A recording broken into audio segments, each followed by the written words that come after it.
মোৰ বয়স আছিল 21 বছৰ। মই দ্বিতীয় বৰ্ষৰ ছাত্ৰী আছিলোঁ। সেইটো সময়ত গ্ৰীষ্ম বন্ধ আৰম্ভ হৈছিল, গতিকে কলেজৰ পৰা ছুটি পাইছিলোঁ। প্ৰতিদিনৰ দৰে আজিও গোটেই ঘৰখন চাফা কৰি বিচনাতে জিৰণি লৈ আছিলোঁ। এতিয়া মোৰ এনেকুৱা অনুভৱ হৈছিল যেন ভাগৰত লেবেজান হৈ গোটেই শৰীৰটো জঠৰ হৈ পৰিছে। মই বিচনাত পৰি দীঘল হ'বলৈ চেষ্টা কৰিছিলোঁ আৰু হাতেৰে মূৰটো মালিচ কৰি আছিলোঁ। মোৰ মাত শুনি ভাইটিয়ে কোঠাটোলৈ সোমাই আহিল। সি তেতিয়া ক'লে, কি হ'লনো? মই তেতিয়া ক'লোঁ, ভাইটি, মায়ে মোৰ ওপৰত সকলো কাম দি গুচি যায়। কলেজৰ ছুটি হ'ল বুলিয়েই এতিয়া গোটেই ঘৰখনৰ দায়িত্ব মোৰ ওপৰতে পৰিছে। তাৰ ওপৰত কাম কৰা বাইজনীও ছুটিত আছে। ঘৰৰ এইবোৰ কাম কৰি কৰি এতিয়া মই একেবাৰে ভাগৰি পৰিছোঁ। মোৰ কথাটো শুনি ভাইটিয়ে তেতিয়া ক'লে, মৰমৰ অনু, মই এতিয়াই তোমাৰ বাবে গাখীৰ গৰম কৰি লৈ আহিম। গাখীৰ খালে তুমি অলপ সকাহ অনুভৱ কৰিবলৈ পাৰিবা। আয়ানৰ কথাটো শুনি মই এটা হাঁহি মাৰি ক'লোঁ, তুমি মাত্ৰ এতিয়া বাহিৰৰ পৰা খাদ্য আনিবা। মই অলপ সময় শুই ল'ম, তেতিয়া আৰাম পাই যাম। আয়ান কোঠাটোৰ পৰা ওলাই গ'ল। কিছু সময়ৰ পাছত সি এগিলাচ গাখীৰ লৈ উভতি আহিল। তাৰ এতিয়া মোৰ প্ৰতি থকা চিন্তা দেখি মোৰ সঁচাকৈ বহুত ভাল লাগিছিল। পৃথিৱীত ভনীয়েকৰ ইমান যত্ন লোৱা ভাই খুবেই কম আছে। তাৰ বাবে মনতে বহুত আশীৰ্বাদ কামনা কৰিলোঁ আৰু সি অনা গাখীৰখিনি খাবলৈ ধৰিছিলোঁ। গাখীৰখিনি খোৱাৰ পিছত গিলাচটো এফালে ৰাখি শুই পৰিলোঁ। আয়ানে ক'লে, আহা, মই তোমাৰ মূৰটো মালিচ কৰি দিম, তুমি শুই যোৱা। এতিয়া সি মোৰ বিচনাৰ কাষতে বহি হাতেৰে মোৰ মূৰটো লাহে লাহে হেঁচিবলৈ ধৰিছিল।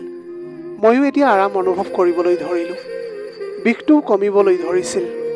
এনেকৈ চকু দুটা মুদি গভীৰ টোপনিত গুচি গ'লোঁ। মই গম পোৱা নাছিলোঁ যে মই ঘণ্টাৰ পিছত ঘণ্টা শুই আছিলোঁ। মাৰ মাততহে মই সাৰ পাই গৈছিলোঁ। আতংকিত হৈ চকু মেলিলোঁ আৰু মূৰটো বৰ গধুৰ হৈ পৰিছিল। ঘড়ীলৈ চাওঁতে সময় প্ৰায় ৰাতি 9 বাজিছিল। হয়তো মই ভাগৰুৱা হোৱাৰ বাবে সময়টো গম পোৱা নাছিলোঁ। উঠি দুখোজ আগুৱাই যোৱাৰ লগে লগে মোৰ মূৰ ঘূৰোৱা যেন অনুভৱ হৈছিল। মোৰ চকুৰ সন্মুখত একেবাৰে অন্ধকাৰ দেখিবলৈ পাইছিলোঁ মই। যদি মই বেৰখনত হাত নিদিলোহেঁতেন, তেনেহ'লে নিশ্চয় মই পৰি গ'লোহেঁতেন। মই যেতিয়া ফ্ৰেছ হৈ ওলাই আহিলোঁ, সকলোৱে ডাইনিং টেবুলত বহি মোৰ বাবে অপেক্ষা কৰি আছিল। মই গৈ আৰামত চকীখনতে বহিলোঁ। মোক দেখি এতিয়া মোৰ প্লেটত আয়ানে খাদ্য দিবলৈ ধৰিছিল আৰু তাৰপিছত মাকক ক'বলৈ ধৰিলে, মা, অনুৰ ওপৰত কামৰ ইমান বোজা নিদিবা। যদি বাইজনী নাহে তেন্তে তাইৰ ঠাইত আন কাৰোবাক নিযুক্তি দিয়া। বায়ে এতিয়া গোটেই দিনটো এনেকৈ কাম কৰি ভাগৰুৱা হৈ পৰে। তাইৰো ৰং এতিয়া হালধীয়া হৈ পৰিছে। মোৰ বৰ ভাগৰ লাগিছিল। মা আৰু দেউতা দুয়োজনে কাম কৰিছিল, কাৰণ কেৱল দেউতাৰ চাকৰি টকাৰে ঘৰ চলোৱাত কঠিন হৈ পৰিছিল। তাৰ ওপৰত আমাৰ পঢ়া শুনাৰ খৰচো কম নাছিল। সেইবাবে মাও দেউতাই কাম কৰা কোম্পানীটোতে কাম কৰিছিল। মই আৰু আইন কলেজত পঢ়িছিলোঁ, কিন্তু গ্ৰীষ্মৰ বন্ধৰ দিন, গতিকে ঘৰতে থাকিবলগীয়া হৈছিল। মই এতিয়া লক্ষ্য কৰিছিলোঁ যে যোৱা কেইদিনমানৰ পৰা আয়নে মোৰ প্ৰতি অধিক আকৃষ্ট হৈ পৰিছে। মই এতিয়া বন্ধ পোৱাৰ পৰাই সি মোৰ বহুত যত্ন ল'বলৈ আৰম্ভ কৰিছিল। মই যদি ঘৰৰ কোনো কাম কৰি আছিলোঁ, তেন্তে সি আহি মোক সহায় কৰিছিল। মই ভাগৰি পৰিলে মোৰ মূৰটো মালিচ কৰিবলৈ ধৰিছিল। মই যদি তাক এতিয়া মানা কৰোঁ, সি তেতিয়া কয় যে তুমি একেবাৰে ভাগৰি পৰিছা, তুমি ইমান কাম কৰা, সেইবাবে তোমাক শুশ্ৰূষা কৰাটো মোৰ দায়িত্ব। কিন্তু এনেকৈ এদিন ৰাতি যি হ'ল, সেইটোৱে মোক একেবাৰে স্তম্ভিত কৰি পেলালে। এতিয়া আয়ানে যে কেতিয়াবা এনেকুৱা কৰিব পাৰিব, সেই কথা মই একেবাৰে ভবাই নাছিলোঁ। মই মোৰ কোঠাত শুই আছিলোঁ। মাজনিশা মোৰ এনে লাগিল যেন কোনোবা মোৰ কোঠাত সোমাইছে। লাহে লাহে খোজকাঢ়ি সি মোৰ বিচনাৰ ওচৰ পালেহি। সেইবাবে এতিয়া মই আতংকিত হৈ চকুকেইটা মেলিলোঁ। কোঠাটো সম্পূৰ্ণৰূপে আন্ধাৰত ডুব গৈ আছিল। সাৰ পাই চাওঁতে ভিতৰত কোনোৱেই নাছিল, মাত্ৰ কোঠাটোৰ দুৱাৰখন অলপ খোলা আছিল। মই এতিয়া ভাবিছিলোঁ যে সদায় শোৱাৰ আগতে মই সদায় দৰজাখন বন্ধ কৰি লওঁ, তেনেহ'লে দৰজাখন কেনেকৈ খোলা হৈ থাকিল। এনেকৈ দুৱাৰখন এতিয়া বন্ধ কৰি মই আহি বিচনাত শুই পৰিলোঁ।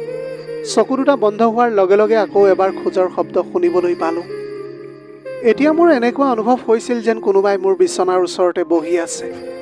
এনে লাগিল যেন কোনোবাই মোৰ ফালে হাতখন আগবঢ়াইছে, কিন্তু পিছলৈ ঘূৰি চাওঁতে কোনোৱেই নাছিল। মই ভয় খাবলৈ আৰম্ভ কৰিছিলোঁ। মই এতিয়া উঠি কোঠাটোৰ লাইটটো জ্বলাই দিলোঁ। দুৱাৰখন খুলি বাহিৰলৈ চালোঁ, যদিও তাত কোনোৱেই নাছিল। এতিয়া যি হৈ আছিল সেয়া আগতে কেতিয়াও হোৱা নাছিল। মোৰ পিয়াহ লাগিল। গতিকে কোঠাটোৰ দুৱাৰখন খুলি ওলাই আহিলোঁ। একে সময়তে আয়ানো নিজৰ কোঠাৰ পৰা ওলাই আহিছিল। মোৰ ফালে চাই সি সুধিলে, কি হৈছে? তুমি এতিয়াও সাৰ পাই আছা নেকি? মই একো উত্তৰ নিদিলোঁ। মাত্ৰ এনে লাগিল যেন কোঠাটোত কোনোবা উপস্থিত আছিল। পানী খোৱাৰ পিছত মই আকৌ কোঠাটো লৈ আহিলোঁ আৰু সিও মোৰ পিছে পিছে গ'ল। সি ক'লে যে তুমি কিয় ভয় কৰিছা? তেন্তে মই তোমাৰ কাষতে শুই যাম। মই তাক মানা কৰিলোঁ, নাই, তুমি টোপনি ক্ষতি কৰাৰ কোনো প্ৰয়োজন নাই। কিন্তু তেতিয়া সি জোৰ দি ক'বলৈ ধৰিলে যে মই কোনো কাৰণতে তোমাক অকলে এৰিব নোৱাৰোঁ। তোমাৰ স্বাস্থ্যৰ অৱনতি ঘটিব পাৰে। তুমি শুই যোৱা, মই ইয়াতে শুই যাম। অৱশেষত সি তেনেকৈ গাৰুটো তুলি চোফাতে থৈ তাতে শুই পৰিল। সেই নিশা মোৰ এনে লাগিল যেন কোনোবাই মোৰ সন্মুখত বহি বহু সময় ধৰি মোক চাই আছে। পিছদিনা ৰাতিপুৱা সাৰ পাই মোৰ নিজকে বৰ আচহুৱা যেন লাগিছিল। কিন্তু যেতিয়া মই আয়নৰ ফালে চালোঁ, মই আচৰিত হ'লোঁ। ভগৱানক ধন্যবাদ যে মই মোৰ শৰীৰটো চাদৰ এখনেৰে ঢাকি থৈছিলোঁ। আজি আকৌ আয়ন বৰ ফূৰ্তিত আছিল। নাজানো কি কাৰণ আছিল। তাক যেতিয়া মই কথাটো সুধিলোঁ, তেতিয়া সি ক'লে যে মই প্ৰতিদিনে ইমান সুখী হৈ থাকোঁ। তোমাৰ দৰে এজনী বাইদেউ পোৱাৰ পিছত মই কিয় সুখী নহ'ম? মই এতিয়া কাম কৰি আজৰি হ'লে সি তেলৰ বটল এটা লৈ আহি কয় মোক, মই তোমাৰ মূৰত মালিচ কৰি দিম। এতিয়া তাৰ এই কামবোৰ মই বৰ অদ্ভুত পাইছিলোঁ। মই ক'লোঁ, এইটো তোমাৰ কাম নহয়। তুমি এতিয়া তোমাৰ বন্ধুবিলাকৰ লগত আড্ডা মৰা গৈ যোৱা। মোক মালিচ কৰাৰ কোনো প্ৰয়োজন নাই। কিন্তু মোৰ কথা নুশুনি সি নিজেই মোৰ চুলি খুলি ক'বলৈ ধৰিলে, তুমি বেছি নকৰিবা। কেৱল ভাগ্যৱানসকলেহে এনে ভাই ভনী পায়। যেতিয়া তোমাৰ ভাইটিয়ে তোমাৰ ধুনীয়া ৰেচমি চুলিখিনি মালিচ কৰিবলৈ বিচাৰে, তেতিয়া তোমাৰ কি সমস্যা হ'ব পাৰে? আহা, ওচৰলৈ আহা, তোমাৰ মূৰটো মালিচ কৰি দিওঁ মই। তোমাৰ তেতিয়া বহুত আৰাম অনুভৱ হ'ব। সি তেতিয়া মোক তুলি লৈ ৰুমলৈ লৈ গ'ল। গাৰু এটা লৈ বিচনাত শুই পৰিলোঁ। চুলিখিনি বিচনাৰ পৰা তললৈ ওলমি আহিল। মোক এতিয়া প্ৰশংসা কৰি মোৰ সন্মুখত বহি মোৰ চুলিত মালিচ কৰিবলৈ ধৰিলে। আয়ান যদিও মোতকৈ 4 বছৰ সৰু আছিল, তথাপিও সি মোক সদায় নাম ধৰিয়েই মাতিছিল।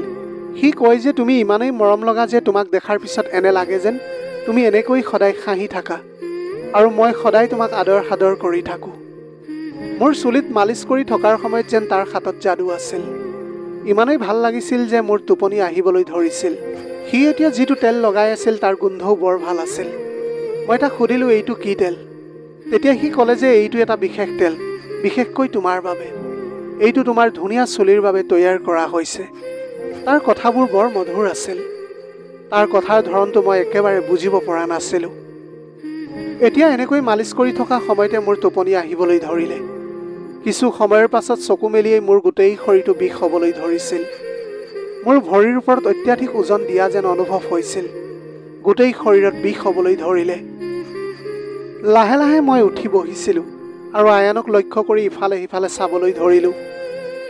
মোক এতিয়া কোনোবাই গা ধুৱাই দিয়াৰ দৰে মই সম্পূৰ্ণ তিতি গৈছিলোঁ। কাপোৰবিলাকো তিতি আছিল। এতিয়া এই সকলোবোৰ কি হৈ আছিল মই একেবাৰে গম পোৱা নাছিলোঁ। মোৰ মূৰ ঘূৰোৱা যেন অনুভৱ হৈছিল আৰু খোজ কাঢ়িবলৈ টান লাগিছিল। এতিয়া এনেকৈ বৰ কষ্টৰে মই বাথৰুমলৈ গৈ ফ্ৰেছ হ'লোঁ। মোৰ অৱস্থাটো চালে এনে লাগিল যেন মই শুই থকা নাই, যেন কিবা কষ্টহে কৰি আহিছোঁ। কোঠাটোৰ পৰা ওলাই আহোঁতে ফুচফুচনিৰ শব্দ এটা শুনিলোঁ। কোনোবাই যেন কাৰোবাৰ লগত কথা পাতিছে। ঘৰত মোৰ আৰু আয়ানৰ বাহিৰে কোনোৱেই নাছিল। গতিকে মই ভাবিছিলোঁ যে সিনো কাৰ লগত কথা পাতি আছে। প্ৰথমতে মই পাকঘৰলৈ গৈ পানী খাবলৈ গৈছিলোঁ, কিন্তু তেতিয়ালৈকে শব্দ বন্ধ হৈ গৈছিল। মই পাকঘৰৰ দুৱাৰৰ ওচৰত থিয় হৈ থাকোঁতে আয়ান ড্ৰয়িং ৰুমৰ পৰা ওলাই আহিছিল। মই তেতিয়া দেখিছিলোঁ যে তাৰ হাতত বহুত টকা আছিল আৰু সি সেইবিলাক দেখি হাঁহি আছিল। পিছ মুহূৰ্ততে তাৰ চকুটো মোৰ ওপৰত পৰিল। মোৰ ফালে চাই সি ক'লে, অনু, তুমি উঠিলা? মই এতিয়া খোজকাঢ়ি তাৰ ওচৰ পালোগৈ। সি খৰখেদাকৈ পেণ্টৰ পকেটত টকাখিনি ভৰাই আছিল। কিন্তু মই তাৰ হাতত সেই টকাখিনি হাতত ধৰি ক'লোঁ, এই টকা তুমি ক'ত পালা? সি তেতিয়া ক'লে, প্লিজ পাপাক নক'বা এইটো কথা। মই ভাবি আছিলোঁ যে এই টকা পাপাক নিদিওঁ। মই যেতিয়া কথাটো কঠোৰভাৱে সুধিলোঁ, তেতিয়া সি ভয় খালে আৰু ক'লে যে এই টকাখিনি বহু বছৰ পুৰণি। পাপাৰ পৰা ঋণ লোৱা এজন বন্ধুৱে এই টকাখিনি ঘূৰাই দিছে। মই ভাবিছিলোঁ যে মই মোবাইল কিনিম। কিন্তু সিমানখিনি কথা কোৱাৰ পিছত সি টকাখিনি মোৰ হাতত দিলে। মই ক'লোঁ, টকাখিনি মোক দি তুমি ভালেই কৰিলা। চোৱাচোন ঘৰৰ অৱস্থাটো কিমান বেয়া। আমাৰ মা দেউতা দুয়োৱে কাম কৰে আৰু তুমি মোবাইল লোৱাৰ কথা ভাবিছা। মোৰ কথাখিনি শুনাৰ পাছত সি লাজ পাইছিল। সেই টকাখিনি মই ৰাতি দেউতাক দিলোঁ। সেই নিশা সি মোৰ লগত কথাই নাপাতিলে, সোনকালে শুই পৰিছিল। পিছদিনা মই পাকঘৰত কাম কৰি থাকোঁতে আয়ানে বন্ধুকেইজনৰ লগত নিজৰ ঘৰত সোমালহি। মই আচৰিত হ'লোঁ তেতিয়া, কাৰণ সি তাৰ বন্ধুসকলক পোনে পোনে ভিতৰলৈ লৈ আহিছিল। সেই সময়ত মই ঘৰত বাচন বৰ্তন ধুই আছিলোঁ, যিহেতু মই দুপট্টাখন লোৱা নাছিলোঁ। সেইটো সময়ত সিহঁতে হাঁহি হাঁহি ভিতৰলৈ সোমাই আহিছিল। মই লগে লগে মোৰ দুপট্টাখন উৰি ল'লোঁ আৰু তাৰপিছত আয়ানক বুজাবলৈ ধৰিলোঁ। তেতিয়া মই তাক ক'লোঁ যে তোমাৰ এইটো কেনেকুৱা আচৰণ? তুমি জানা যে এইটো সময়ত মা দেউতা ঘৰত নাথাকে, তথাপিও তুমি তোমাৰ বন্ধুহঁতক ঘৰলৈ আনিছা। তেতিয়া আয়ানে ক'লে যে এইখন মোৰ ঘৰ, যদি তুমি মোৰ কথা চিন্তা নকৰা তেন্তে মই তোমাৰ কথা কিয় চিন্তা কৰিম? আয়ানৰ কথাবিলাকে এতিয়া মোক একেবাৰে আচৰিত কৰি তুলিছিল। মই এতিয়া লক্ষ্য কৰিছিলোঁ যে তাৰ বন্ধুসকলে বাৰে বাৰে মোৰ ফালে চাই আছিল। সিহঁত যোৱাৰ লগে লগে মই আয়ানক ক'লোঁ যে তোমাৰ বন্ধুবিলাকক যাতে তুমি কেতিয়াও এইখন ঘৰলৈ নানা, আৰু মই কেতিয়াও এইখন ঘৰত যাতে সিহঁতক দেখা নাপাওঁ। কিন্তু ঠিক পিছ মুহূৰ্ততে সি মোৰ গালত ধৰি ক'লে, ইমান খং কিয় কৰিছা? সিহঁত আৰু কেতিয়াও নাহে, কিন্তু এই বিষয়ে তুমি মা আৰু পাপাক একো নক'বা। মই এতিয়া ভাবিছিলোঁ যে আয়ান কি অদ্ভুত ল'ৰা।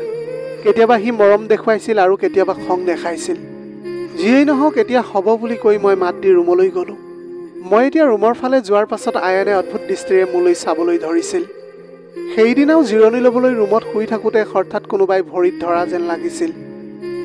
তেতিয়া আতংকিত হৈ চকুকেইটা মেলি দেখিলোঁ যে আয়ানে মোৰ ভৰি দুখন কোলাত ৰাখি মালিচ কৰি আছিল।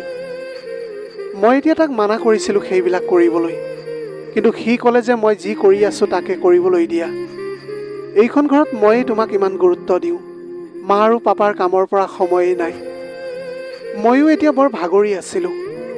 আয়ানৰ হাতৰ মালিচৰ বাবে মই গভীৰ টোপনিত পৰিবলৈ ধৰিলোঁ, কিন্তু যেতিয়া সাৰ পাওঁ মোৰ বৰ মূৰ ঘূৰোৱা যেন লাগিছিল।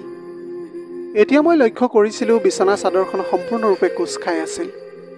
বিচনাখনত এটা চাৰ্ট আৰু পুৰুষৰ স্প্ৰে এটা পৰি আছিল। এইটো কাৰ আছিল সেইটোও মই গম পোৱা নাছিলোঁ। মোৰ ইমানেই মূৰ ঘূৰাইছিল যে মই পুনৰ বিচনাত পৰি দিলোঁ।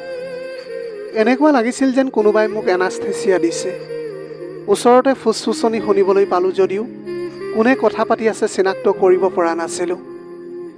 এতিয়া মই আয়নৰ মাতটোহে স্পষ্টকৈ শুনিবলৈ পালোঁ। মোৰ ৰুমত উপস্থিত থকা যেন লাগিছিল সি, আৰু মোক জগাই তুলিবলৈ চেষ্টা কৰিলে।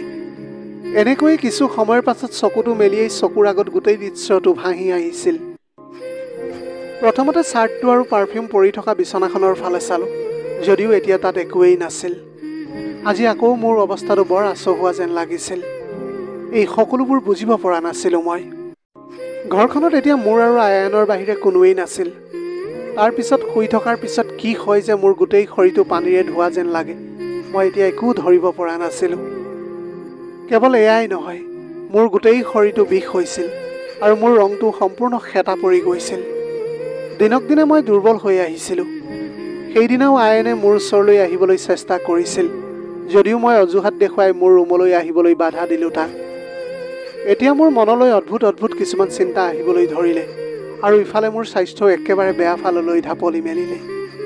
মোৰ অৱস্থা দেখি মাৰো বহুত চিন্তিত হৈ পৰিছিল।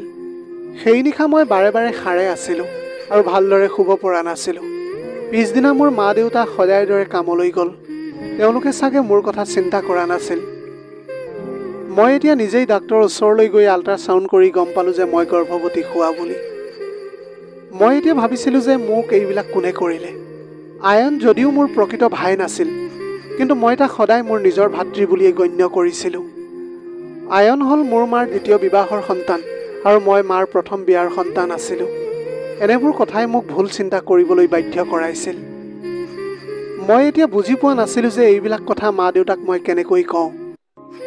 আয়ানে আহি যেতিয়া মোৰ ওচৰত বহিছিল, তেতিয়া সি কেতিয়াবা মোৰ হাতত ধৰিছিল আৰু কেতিয়াবা গাল দুখনত টানিছিল। এদিন মই হস্পিটেললৈ গৈ গৰ্ভপাতৰ আগে আগে এই শিশুটিৰ DNA টেষ্ট কৰিবলৈ ডাক্তৰক ক'লোঁ। ডাক্তৰে ৰিপৰ্টটো দিলে, আৰু দেখিয়ে মোৰ উশাহটো বন্ধ হৈ গ'ল। মই ভবাৰ দৰে একোৱেই নাছিল। শিশুটি আচলতে আন কাৰোবাৰহে আছিল। কিন্তু এতিয়া মই ভাবিবলৈ বাধ্য হৈ পৰিছিলোঁ যে আচলতে এই শিশুটিৰ পিতৃ কোন হ'ব পাৰে। এতিয়া মই মোৰ কোঠাত মোবাইল কেমেৰা এটা ফিট কৰি দিলোঁ।